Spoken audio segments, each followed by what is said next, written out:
Hey, it's Jared from Specifically Solo, and today I've got 3 quick game reviews. All 3 of these games I've played recently, and I'm just going to give you an overview of my thoughts, kind of how the game works a little bit, and we'll obviously be focusing on the solo modes for all 3 of these games as well. Those 3 games are the White Castle, Stonespine Architects, and the Pirates of Maracaibo. So I'll talk about all 3 of those in this video. I will say I played all 3 of these on Board Game Arena, so I'm not going to talk any about the physical components or card quality or anything like that with the games. I'm just going to go over the gameplay and the mechanisms and also what I thought of each game's solo mode. So let's go ahead and jump in with the first one, the White Castle. So the White Castle is a game that came out a couple of years ago from Devere, and it is a dice drafting game. And the other thing that's interesting about the White Castle is that there are only 3 rounds in the game and you have 3 turns per round. So you're only going to take 9 turns throughout the course of this game. But what you'll be doing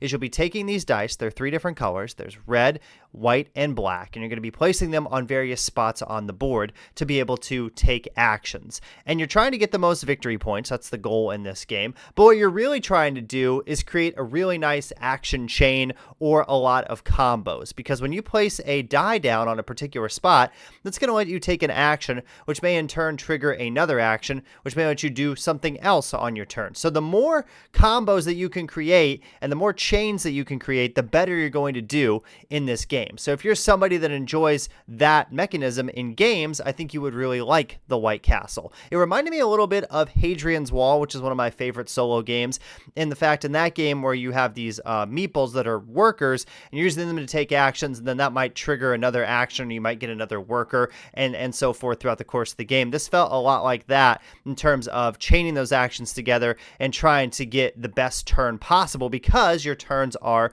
so limited. And it's a big efficiency puzzle as well. You're trying to figure out what is the best action to take on that particular turn and what will warrant you the most stuff, either points or resources, or the ability to take more actions while you are playing the White Castle. The other thing that I liked about this game is there are multiple strategies to gain points. There's different things that you can do. There's warrior actions, there's gardener actions. You can get your workers kind of up to the top level of the castle as well, and that'll score you a lot of points. So there's a lot of different ways you can go about things to try to get the victory in the White Castle. There's also different resources that work for different things. You have rice, you have iron, you have some other resources that you're using to take these actions. And everything is very, very tight in this game. So this is a big resource management game as well. You're never going to have a ton of one particular resource. So you're going to have to figure out how to use those resources effectively and efficiently to get the most points possible.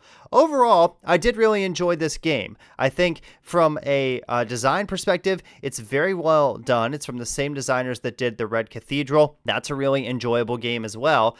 And in this one, I really appreciate what they are able to do with such a small package. Now, I didn't play the physical copy of this, but I know that it doesn't come in a very big box. It doesn't have a ton of components that you have to set up to be able to play the game. And so I applaud them for that. There's a lot of depth in this game, and a game that is pretty easy to learn, and also a game that, while there is a lot of stuff going on, it doesn't ever feel overwhelming. It feels like you can tackle it all and you understand all the possible actions that you can take and what you're trying to do throughout the course of the game.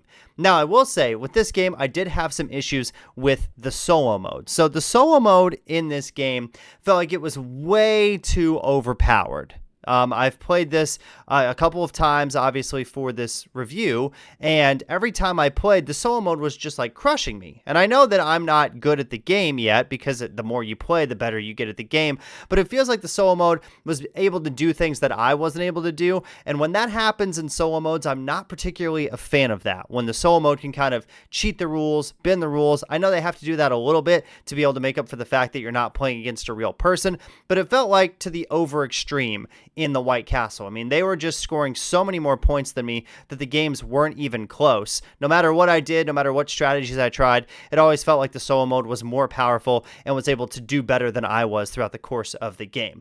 Now, I will say there is a fan-made solo mode on Board Game Geek that the solo community seems to really be a fan of. I haven't played that version of the solo mode because I was playing on BGA, so I just had to use the one that, you know, comes with the base game, then the one that's in the online version, but I've heard that solo mode is really, really well done and makes the game kind of more fair, makes it more competitive, and makes it so you can actually possibly beat the solo mode from time to time. And so I think this is one that I would possibly like to get a physical copy of. Again, I really enjoyed the overall gameplay and the mechanisms and the dice drafting. I found that really, really interesting. Just my problem was with the solo mode. I felt like it was too difficult and too tough. So that's my overview and thoughts on the White Castle. Next up, we're going to talk about Stonespine Architects. This is a game that came out last year from Thunderworks Games, and this game is a card game where you are building a dungeon and a labyrinth throughout the course of this game on a 4x4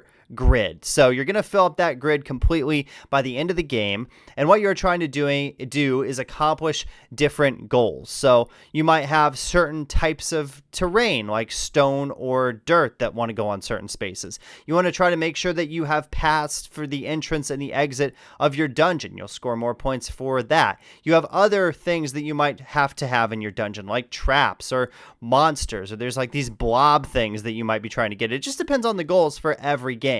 And so throughout the course of this game, you're looking at these cards and you're deciding where to place them in your dungeon. And you're going to fill your dungeon from top to bottom. So you're going to start with the top row and then go down throughout the course of the game. So you kind of have to think a couple of rounds ahead in terms of what you might be able to do in, like round 3 when you're in round 1, or try to figure out where your strategy might go. Now, obviously that's dependent on the cards that you have in your hand as well. So in the normal game, what you're doing is you are picking one card and then holding on to one card and then passing the rest of the cards to your neighbor or your opponent in the game.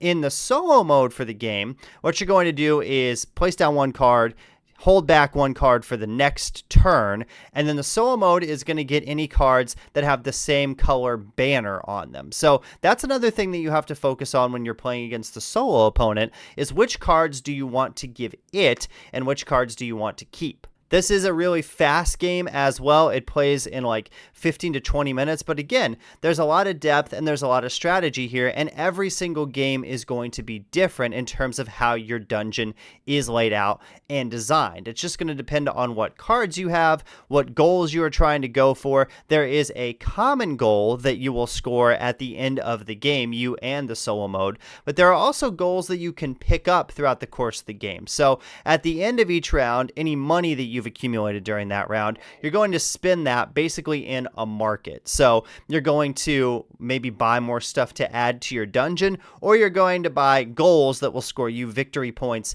at the end of the game. I think they might be called quests in the game. I can't remember. But anyway, those are going to be like in-game scoring things that you're trying to accomplish throughout the course of the game.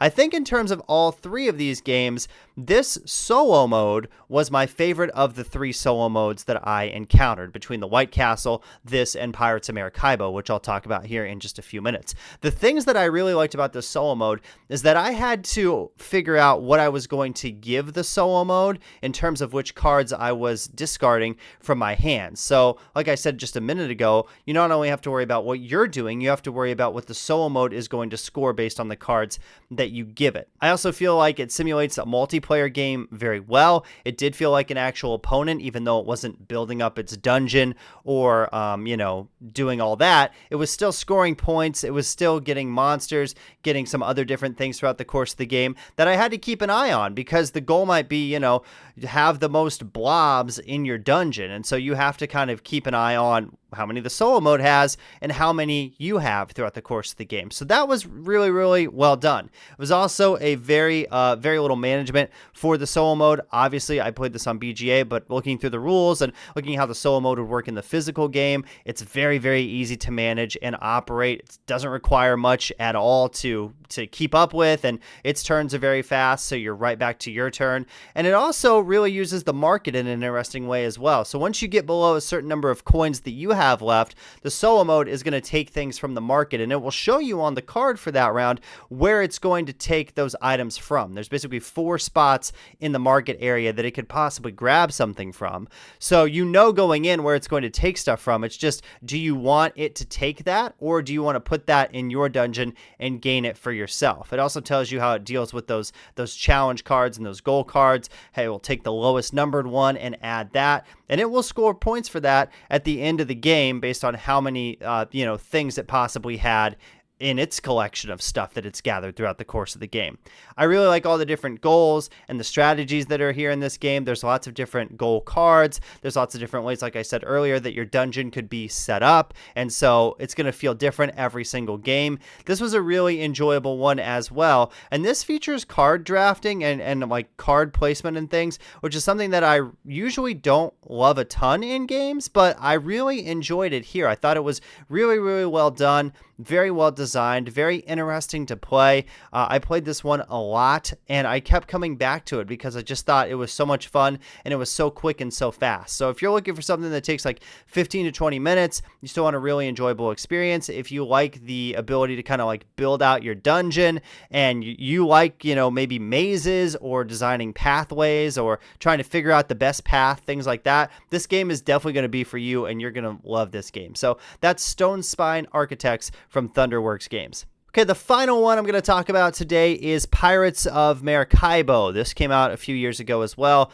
This was available at Gen Con last year. And Pirates of Maracaibo is sort of a follow-up to Maracaibo from Alexander Pfister, which came out a couple of years ago at this point. But this is like a slimmed-down, faster version. So some of the main mechanics in this game are going to be multi-use cards. You're going to be engine building throughout the course of the game, and also managing resources as well. And so this game takes place over 3 rounds. You're sailing through the Caribbean, and you're hiring your crew. You're trying to maybe gain some more ships. You're raiding a little bit. You're gathering resources. You're getting treasure. Lots of things that a pirate would do in the actual, ocean or sea. You're doing it here in Pirates of Maracaibo. So this was, out of these 3 games that I played, my favorite game of the 3.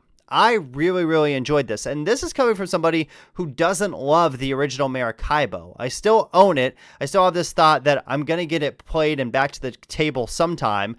But my first couple experiences with that game were not great. But Pirates of Maracaibo, I thoroughly enjoyed. It is very easy to learn, but it is very hard to master.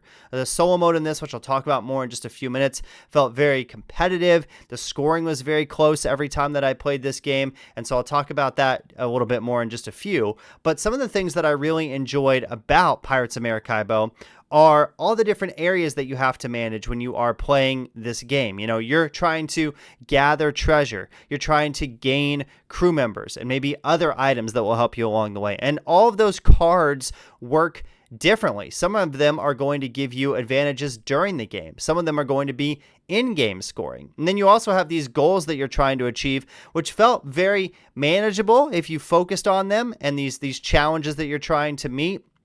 But also, they felt difficult enough that it was usually the last round of the game before I was able to get them done. Also, another strategy that I figured out as I played this more is the more challenges you have, that's actually a good thing, because you don't really lose points for those challenges at the end of the game if you're not able to complete them. So you're just trying to gather a lot of those and try to create some synergies between the challenges. Like maybe one challenge is, I need to get a couple of crew members.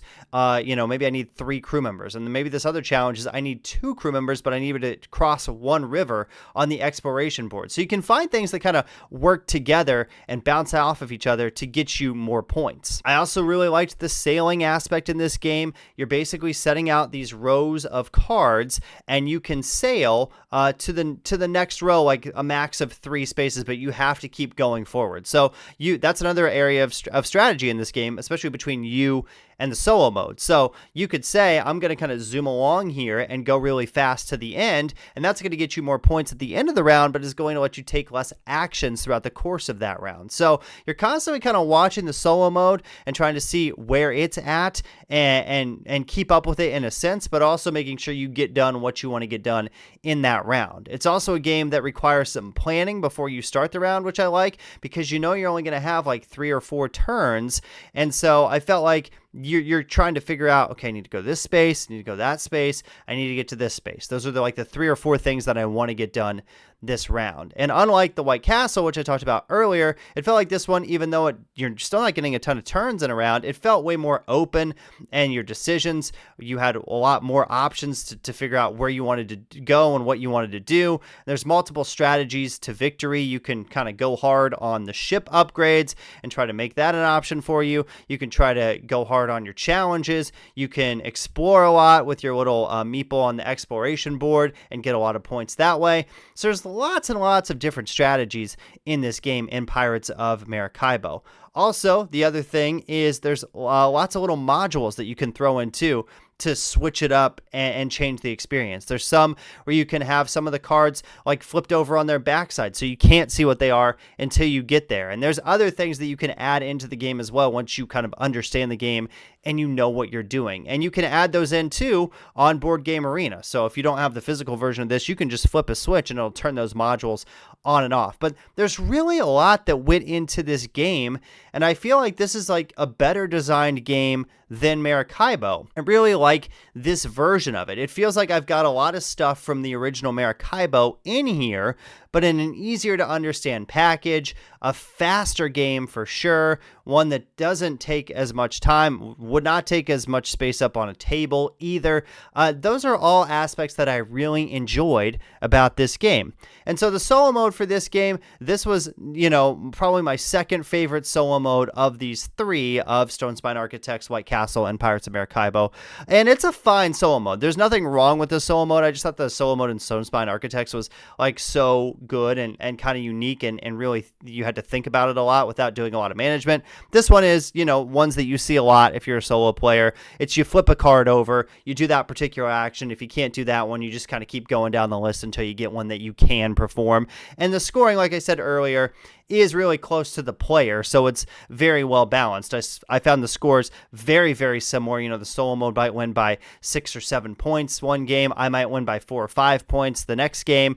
So that felt very even, and there are also difficulty cards that you can add into the solo mode. So it starts with 6 A cards, and then it has these B cards that you can add in, which will let it take stronger actions, and you can add in as many of those as you want. And same thing on BGA, you can say, I want one of those in there, 2, 3, whatever the case may be. And so if you find the game too easy, you can up that difficulty very easily. And also adding those modules in will also increase the difficulty as well. So again, there's a lot of variety here. I really liked this game. I thought it was really, really well done. And so that's my thoughts on Pirates of Maracaibo. Hope you enjoyed this video, and hope you enjoyed listening to my takes on those 3 games, the White Castle, Stonespine Architects, and Pirates of Maracaibo. Like I said, all 3 of those are available to play on Board Game Arena if you are interested in checking out them from a web browser, a tablet, or something like that. Obviously, you can get physical copies of those 3 games as well. Be sure to check out the other videos on my channel. I've got some lists. I've got other solo reviews as well. Until next time, I'm Jared. You've been checking out Specifically Solo.